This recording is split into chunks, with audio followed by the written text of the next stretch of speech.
নমস্কার। আমার কাছে দূরে দেশে বিদেশে ছড়িয়ে থাকা সকল শ্রোতা বন্ধুকে অনেক অনেক স্বাগত জানাই audio story with Moumita YouTube চ্যানেলে।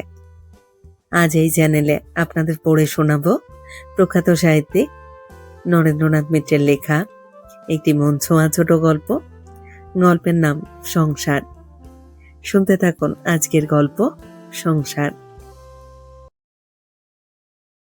পায়ের শব্দ শুনে অবনীবাবু কাগজটায় আরো গভীর মনোনিবেশ করলেন, যেন শুনতেই পাননি। অমলাও টের পেয়ে কাছে এলেন না। মুচকি হেসে ঘরের এক কোণে তাকের কাছে গিয়ে টুকটাক খুঁটিনাটি কি সব নাড়াচাড়া করতে লাগলেন। অবনীবাবু আর চোখে একবার চেয়ে জোরে জোরে খবরের কাগজ পড়তে লাগলেন, যেন কাগজেই লেখা আছে লাইন দুটো। বুঝেছি ওগো, বুঝেছি তব ছলনা, যে কথা তুমি বলিতে চাও সে কথা তুমি বলো না। হেসে বললেন অমলা, ও মা, এই তুমিটি কে? আমি না তুমি? অবনীবাবু বললেন, দুজনেই। দুজনেই তো দুজনের তুমি। অমলা বললেন, হুম, তা তো ঠিকই, কিন্তু ছাড়ো, এখন কাজ আছে। তাছাড়া ছেলে মেয়েগুলি আছে এ ঘরে ও ঘরে, তোমাদের হলো কি? কি আবার হবে? বসো না, বসো না একটু, মাথাটা চুল করছে। দেখো তো উকুন পড়লো কিনা। তোমার আবার কি কাজ? চা করার পান সাজা ছাড়া তোমার আর কি কাজ থাকতে পারে পৃথিবীতে? কমলা দেবী হাসলেন, বললেন না কিছু। এই কথা অবনীবাবু নিজেই জানেন যে অমলা দেবী শুধু চার পান তৈরি করলেই চলে না, তাকে আরো অনেক কিছু দেখতে হয়। বলতে গেলে সবকিছুই দেখতে হয়। সংসার পরিচালনার সব ভারই তার উপর। মাস অন্তে শতিনেক টাকা অমলা দেবীর হাতে পৌঁছে দিয়ে অবনীবাবু খালাস। অমলা বলেন মাঝে মাঝে, ও মা, সবই আমাকে দিলে কেন? তোমার নিজের কাছেও কিছু রাখো না, পকেট খরচ বাবদ। অবনী বলেন, না, আমার পকেটের তলা নেই, রাখা মাত্রই রাস্তায় পড়ে যাবে। তার চেয়ে তোমার আঁচলেই আমার মতো আমার পকেট খরচও বাঁধা থাক। অমলা হাসেন, আমার আঁচলকেই বড় বিশ্বাস কিনা।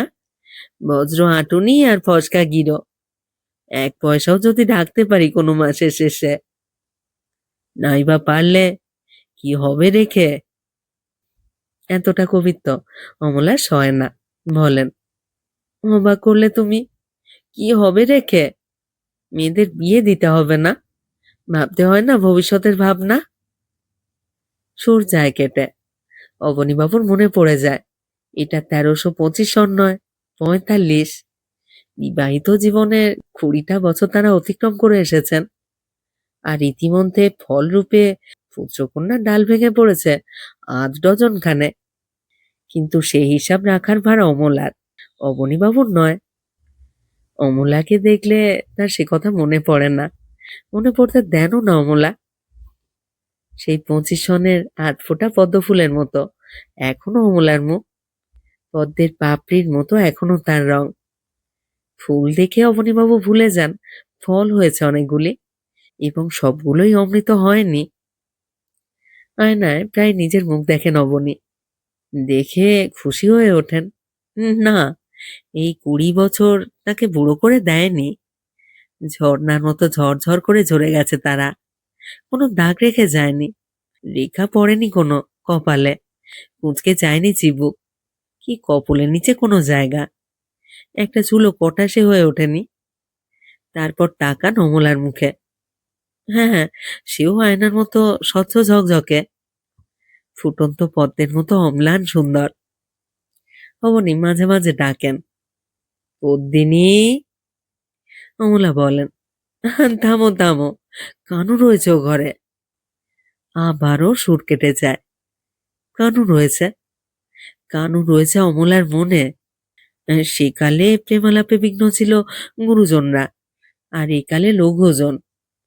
কিন্তু ওরা লঘু নয়, ওরাই গুরু, ওরা গুরুতর। তা অবনীকেও মাঝে মাঝে টের পেতে হয়। বিন্দু মাত্র অমনোযোগ কেন ক্ষমা করে না অমলার। বলে, আমার ঘরটা এমন নোংরা করে রেখেছো কেন মা? এই এলোমেলো বিশৃঙ্খল ঘরে বসে কি কেউ পড়াশুনো করতে পারে?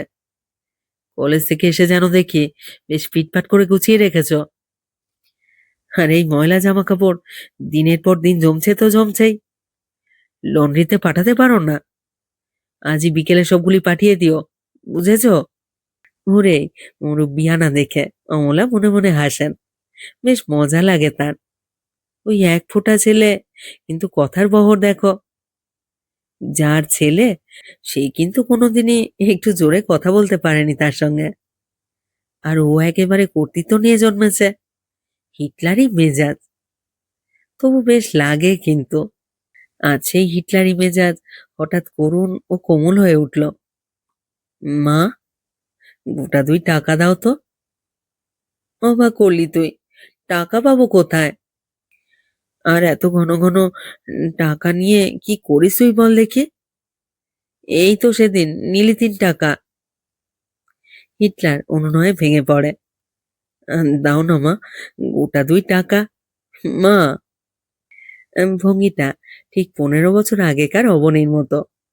তখন অবনীর মাইনে ছিল কম, কিন্তু পকেট খরচ ছিল বেশি।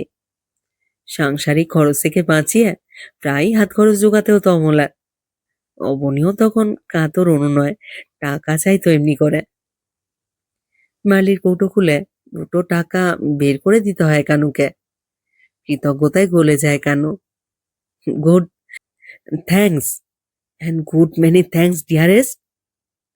পরে ব্ল্যাঙ্কটা ফিল আপ করে বলে, ডিয়ারেস্ট মাদার। চমৎকার উপভোগ্য ওর এই উল্লাস।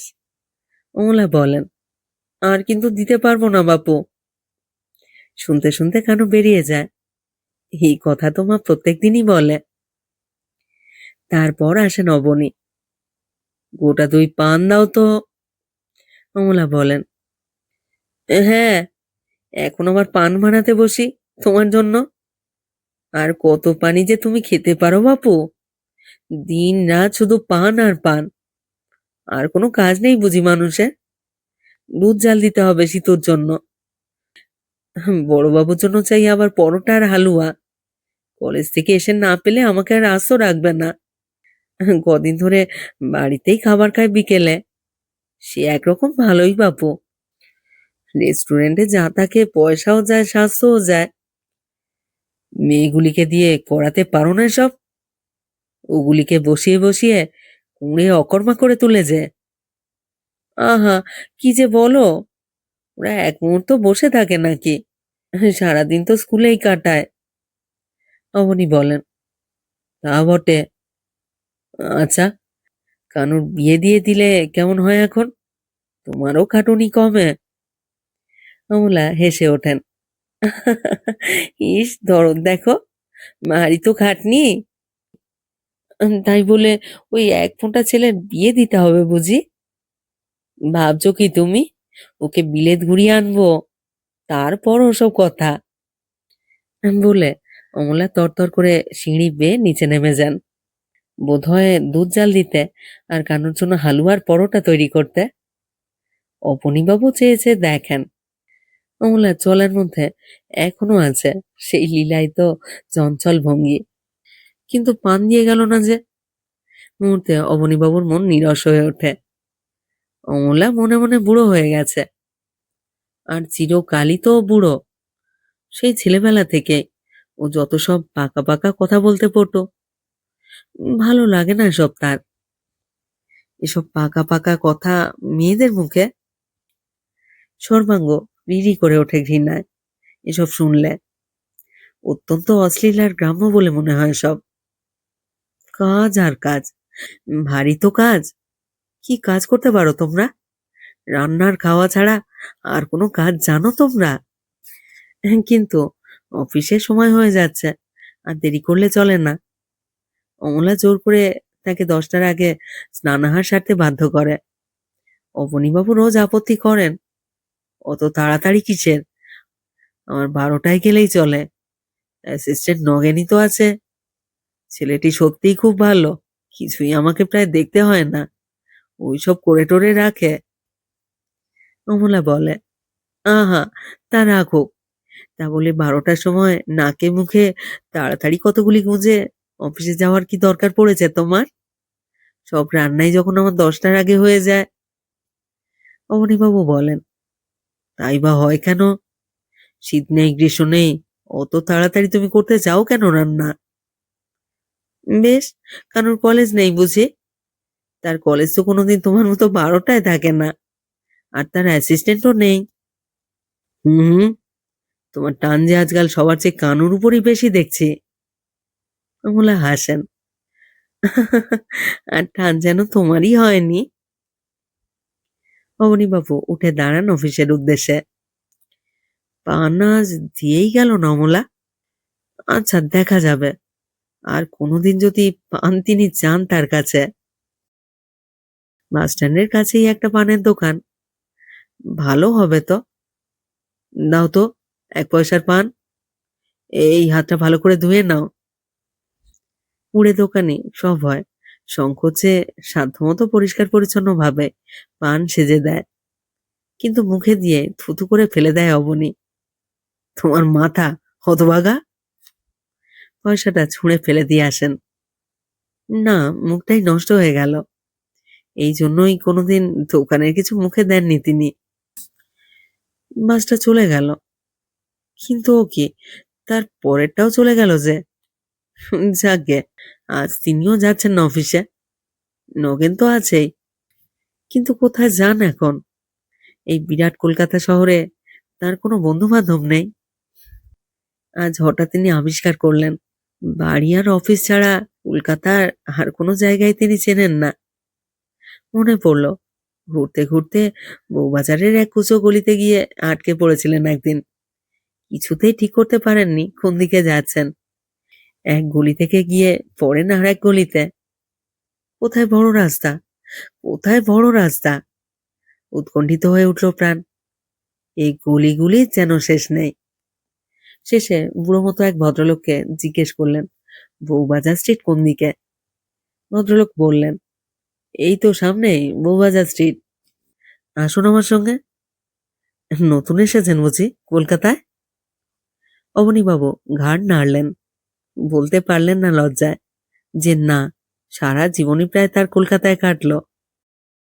ঘুরতে ঘুরতে আবার সেই হরিয়াপুকুর স্ট্রিটে বাড়ির দরজায় এসে পড়েছেন অবনীবাবু। সারা বাড়িটা স্তব্ধ। ছেলে মেয়েগুলি গেছে স্কুলে কলেজে। নিচের রান্নাঘরটা দেখলেন প্রথমে, শিকল টানা। কাজ টাজ সেরে অমলা উপরে চলে গেছে। বেশ লাগছে এই নিস্তব্ধতা। সিঁড়ি দিয়ে উপরে উঠে এলেন অবনীবাবু। টেবিলের উপর ঝুঁকে পড়ে অমলা কি যেন লিখছে, পিঠের উপর চুলগুলি ছড়ানো। মাঝে মাঝে এক ফোঁটা জল ঝরে পড়ছে মেঝের উপরে। ভালো করে গামছা দিয়ে ঝেড়ে ফেলতেও কি পারে না। জল বসে শেষে একটা অসুখ বিসুখ হোক আর কি। সামনে বড় আয়নাটায় ছায়া পড়ল অবনীবাবুর, কিন্তু অমলার চোখ তার খাতায়। কি লিখছে ও? কবিতা নাকি? আগে মাঝে মাঝে বেশ লিখত অমলা, আজকাল আর লেখে না। আবার লেখা আরম্ভ করেছে বুঝি? হাসতে হাসতে নিঃশব্দে এগিয়ে গিয়ে অবনীবাবু টিপে ধরলেন অমলার চোখ। এই ফাজলামি করিস না কেন? এত সকালেই কলেজ ছুটি হয়ে গেল আজ? বাড়ি যে আদর! ওমা, আবার টাকা চাই বুঝি? আমি আর পারবো না, সে তো বলেই দিয়েছি।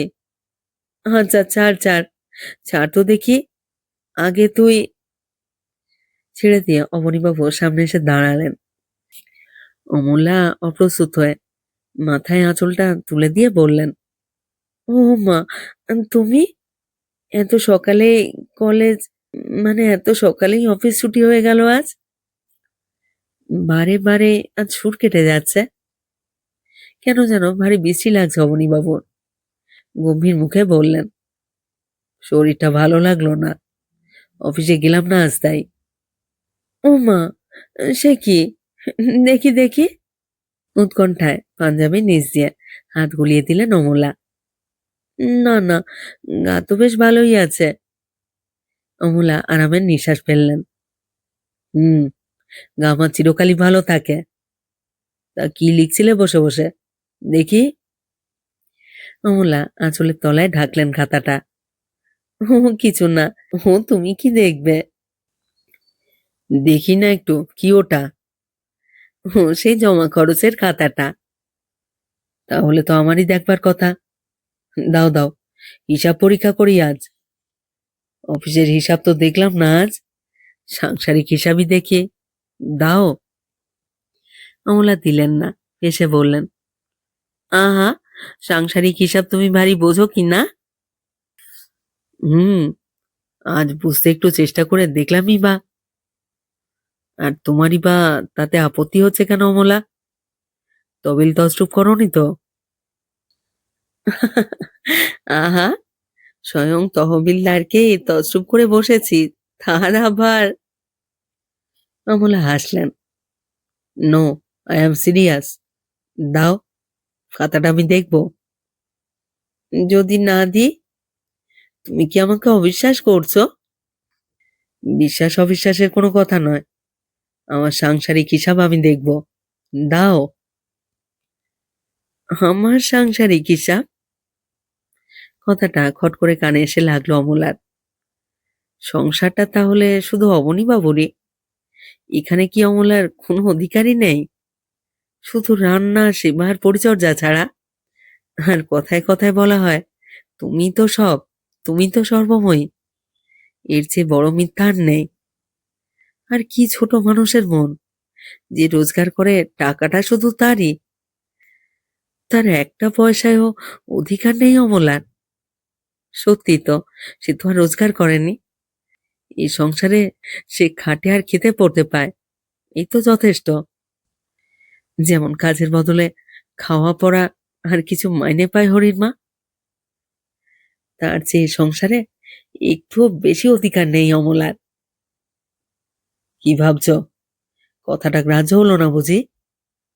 দেবে না খাতা তুমি? নাও না, দেখো, ক 1,000 টাকা চুরি করেছি তোমার। খাতাটা ছুঁড়ে ফেলে দিলেন অমলা। পাতা উল্টাতে উল্টাতে গম্ভীরভাবে অবনীবাবু বললেন, কলেজের মাইনে ছাড়াও কানুকে প্রতি মাসেই এত টাকা দেওয়া হচ্ছে কেন? 10 টাকা 12 টাকা প্রতি মাসেই খরচ লেখা হচ্ছে তার নামে। কিসে তার এত খরচ লাগে? কি জানি কিসে লাগে। তোমার ছেলে, তুমি নিজেই তার কাছে জিজ্ঞেস করো না গিয়ে, ফি মাসে কেন লাগে তার এত খরচ? কচি খুকি, তুমি জানো না কেন লাগে? আমার রক্ত জল করা টাকা, এইভাবে অপব্যয় করবার অধিকার তোমাদের নেই। আদর দিয়ে দিয়ে মাথা তুমি তো খেয়ে দিলে ওর। দিনরাত টাকা দিয়ে ছেলেকে সোহাগ করা হচ্ছে, যেন শুধু আদরে আর সোহাগে ছেলে মানুষ করা যায়। দীর্ঘ দাম্পত্য জীবনে এই ধরনের আলাপ এদের প্রথম। বিস্মিত বিমূঢ় হয়ে গেলেন অমলা। বহু কষ্টে আত্মসংবরণ করে বললেন, আজ কি হয়েছে তোমার? এমন করছো কেন বলো তো? ন্যাকামি করতে এসো না আমার সঙ্গে। কি হয়েছে 2 দিন পরেই টের পাবে। অবনীবাবু খাতাটা মাঝামাঝি ছিঁড়ে ফেলতে চাইলেন, কিন্তু পারলেন না। দামি বাঁধানো এক্সারসাইজ বুক। তারপর জানালার উপর ছুঁড়ে ফেললেন। শিকগুলিতে ঠেকে সশব্দে খাতাটা মেঝের উপর পড়ল। দুপুর গড়িয়ে গেল, এলো বিকাল। স্কুল কলেজ থেকে ফিরে এলো ছেলেমেয়েরা। অমলা নিঃশব্দে তাদের জলখাবার দিলেন। খেয়ে দিয়ে তারা খেলতে চলে গেল। কানু খেয়ে দে খানিকক্ষণ এ ঘরে ও ঘরে কি খুঁজলো, না পেয়ে এসে জিজ্ঞেস করলো শেষে, মা, আমার র্যাকেটখানা কোথায়? হতভাগা টুনি বুঝি নিয়ে বেরিয়েছে? জানি না। ভয়ানক উদ্বেগ এবং ব্যস্ততা সত্ত্বেও মার গলার স্বরটা কেমন যেন অদ্ভুত লাগলো কানুর। তাকালো মুখের দিকে, মুখটা সামান্য একটু ফুলে উঠেছে যেন। তোমাকে এমন দেখাচ্ছে কেন বলো তো মা? তোমার কি অসুখ করেছে কোনো? এমন সহানুভূতির কথা কোনোদিন ছেলের মুখে বের হয় না। ছলছল করে উঠল অমলার চোখ। কিন্তু কানুর কৌতূহলী তীক্ষ্ণ দৃষ্টির সামনে তার কেমন যেন একটা লজ্জা আর অস্বস্তি বোধ হতে লাগলো। মুখের হাসি টেনে বললেন, "হ্যাঁ, কেমন আর দেখাবে? আর আমার অসুখ বিসুখের চিন্তায় তোর যেন ঘুম হয় না?" "ও, তোর র্যাকেট? টুনু নেবে কেন? ওই তো নিজের বৈঠকখানায় ফেলে এসেছিস কাল। যাই গে, আমি নিয়ে আসি গিয়ে" বলে অমলা তাড়াতাড়ি সিঁড়ি বেয়ে নিচে নামতে লাগলেন। "ও, ঠিক, তাই তো। তা তুমি যাচ্ছ কেন নিচে? আমি যাওয়ার সময় বৈঠকখানা থেকে নিয়ে যাব। শোনো মা, শোনো।" কানু গেল অমলার পিছনে পিছনে নেমে, কিন্তু উপর থেকে প্রতিধ্বনি শোনা গেল তার গলার। "শোনো, শোনো কানু, শুনে যাও।" ফিরে তাকালো কানু। বাবা ডাকছেন উপর থেকে। "আমি খেলতে যাচ্ছি বাবা, সময় নেই। সন্ধ্যার সময় এসে শুনবো আপনার কথা।" কি দুঃসাহস! অমলা ছেলেটি সত্যই মাথা খেয়ে দিয়েছে। হতভাগা, একগুঁয়ে কোথাকার! শুনে যা বলছি এক্ষুনি। গর্জে উঠলেন অবনীবাবু। বাবুর কি হয়েছে আজ? কানু বিস্মিত হলো মনে মনে। উঠে এসে বলল, কেন ডাকছেন? বসো, বসো ওখানে। না, যা বলবার বলুন। বসবার আমার সময় নেই। বসবার সময় নেই? কেন, কি হয়েছে তোমার? বারে, ও আমার জন্য অপেক্ষা করছে যে। কে? কে তোমার জন্য অপেক্ষা করছে? কুটিল তীক্ষ্ণ কণ্ঠে অবনীবাবু জিজ্ঞেস করলেন। অমন চেঁচাচ্ছেন কেন আপনি? কি হয়েছে আপনার বলুন তো? শুনেন কতক্ষণ ধরে আমার জন্য দাঁড়িয়ে রয়েছে। ও কি মনে করবে এই চেঁচামেচি শুনে? ও, সুরেন, তা থাক গিয়ে। তুই বরং ওকে চলে যেতে বলে দে, তোর সঙ্গে কথা আছে আমার।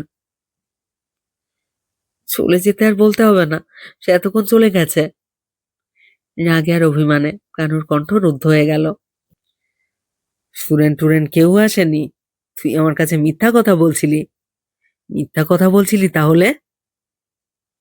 হ্যাঁ, বলছিলামই তো। রাগে আর দুঃখে কানুর গলা প্রায় বুঝে এসেছে। তা জানি, বহুদিন থেকেই আদর দিয়ে দিয়ে তোর মাথা খেয়ে দিয়েছে তোর মা। মাকে আবার টেনে আনছেন কেন? সে কি দোষ করলো? ইস, মার হয়ে যে বড্ড ওকালতি করা হচ্ছে। সে কি দোষ করলো? চাওয়া মাত্রই তার কাছেই টাকা পাও কিনা? কিন্তু এ টাকা কার জানো? আমার রক্ত জল করা টাকা। এ নিয়ে ছিনিমিনি খেলার কোনো অধিকার তোমাদের নেই। কি করিস, কি করিস তুই রোজ রোজ এত টাকা দিয়ে? সিনেমা সিগারেটে সব উড়িয়ে দিস, এই তো? হুম, আপনি তো তাই মনে করবেন। এদিকে যে কলেজের অ্যাথলেটিক ক্লাবের চাঁদা। কলেজে শুধু খেলবার জন্যই পাঠাই কিনা তোমাকে? পড়াশুনো করিস কিছু তুই বাড়িতে? কি কি কম্বিনেশন নিয়েছিস? এত দুঃখেও হাসি পেল কানুর। কলেজে ভর্তি হওয়ার 6 মাস পরে এই প্রথম বাবা জিজ্ঞেস করছেন, কি কি কম্বিনেশন নিয়েছিস? Civics, history, logic. সিভিক্স? আচ্ছা বলতো, ক্যাপিটাল কাকে বলে? তার ফাংশন কি কি? এবার সত্যি সত্যি বিপদে পড়ল কানু। মাথা চুলকিয়ে বলল, ক্যাপিটাল, ক্যাপিটাল, ক্যাপিটাল, ক্যাপিটাল? হতভাগা গাধা, কিছু পড়াশুনো করবে না, শুধু খেলবে আর ইয়ার্কি দেবে, আর টাকা সর্বনাশ করবে আমার। এই জন্যই তোমাকে কলেজে। না। রাগে কষে 2 চড় দিয়ে ফেললেন কানুর গালে অবনীবাবু। আর কানু সেখানে তিলার্ধ দেরি না করে ঘাড় আর ঠোঁট ফুলিয়ে ছুটে নেমে গেল তরতর করে সিঁড়ি দিয়ে। অমলা সবই দেখছিলেন চেয়েছে পাশে দাঁড়িয়ে। ভেবেছিলেন কিছু বলবেন না তিনি, যার যা ইচ্ছা করুক। কিন্তু বেরিয়ে এলো মুখ দিয়ে। মুখে শাসন করলেই তো হয়, এত বড় ছেলেকে মারধর করতে লজ্জা করে না? অবনীবাবু আরো জ্বলে উঠলেন। তোমার লজ্জা করে না? প্রশ্রয় দিয়ে দিয়ে, আহ্লাদ দিয়ে দিয়ে তার মাথাটা নষ্ট করে দিতে? এমন সময় ডাক পড়ল, মা, মা, শিগগির এসো, শুনে যাও শিগগির। অমলা নিচে নামলেন না, সিঁড়ির কাছে এগিয়ে এসে বললেন, কি বলছিস বল না। কয়েকটা সিঁড়ি উপরে উঠে এলো কানু, ঊর্ধ্বশ্বাসে বলে চলল, এলে না তো? বেশ, আমি আর থাকবো না তোমাদের এখানে, এখনই চলে যাচ্ছি সুরেন্দ্রের বাড়িতে। সেখানে বেশ একসঙ্গে থাকবো, একসঙ্গে কলেজে যাব। ইস, যখন তখন পড়া ধরবেন, আর না পারলে মারবেন, ভারী তো। কচি খোকা নাকি আমি এখন? ক্যাপিটাল কাকে বলে, আর তার ফাংশন কি কি, তা যেন উনি নিজেই জানেন। বলে সতীশবাবু এই ক্লাসে হিমশিম খেয়ে যান ক্যাপিটালের চ্যাপ্টার বোঝাতে।